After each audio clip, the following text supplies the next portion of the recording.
What's up for April?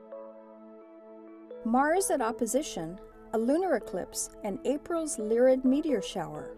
Hello and welcome. I'm Jane Houston Jones from NASA's Jet Propulsion Laboratory in Pasadena, California.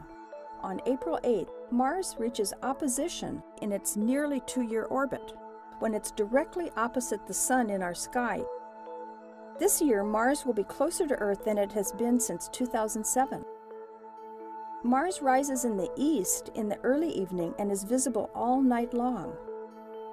The viewing will be best a little after midnight, when the red planet reaches its highest elevation. Some of the famous dark markings and possibly the polar cap will be visible, even in a small telescope. The next Mars oppositions happen in 2016 and 2018, when Mars will be even closer to the Earth and will appear even more impressive in the telescope. Mars spacecraft launches always happen roughly 2 years apart, a few months before opposition. Because both Earth and Mars are moving in space, we don't aim our spacecraft at where Mars is at launch. Instead, our spacecraft's elliptical orbit takes it to where Mars will be at the end of its 7 or 8 month journey. InSight, NASA's next Mars mission, launches in 2016 to study the deep interior of Mars and help understand the processes that shape the rocky planets of the inner solar system more than 4 billion years ago, including Earth. By using sophisticated geophysical instruments, InSight will measure the planet's vital signs, its pulse, temperature, and reflexes. The Dawn mission's 2 targets, the protoplanet Vesta and the dwarf planet Ceres, both reach opposition this month too. Use a telescope to see them in the constellation Virgo, not too far from Mars. A lunar eclipse will be visible to everyone in North and South America and the Pacific on April 14th and 15th.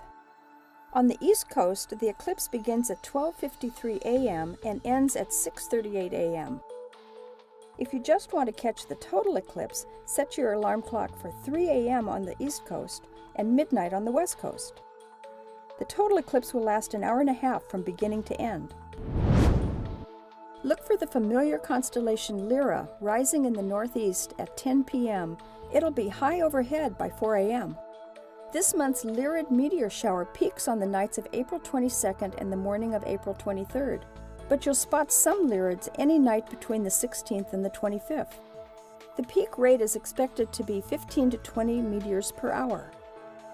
The third quarter moon rises an hour past midnight, brightening the sky, but the moon will only obscure the fainter meteors. Luckily, the Lyrids are known to produce bright meteors, many with persistent trains.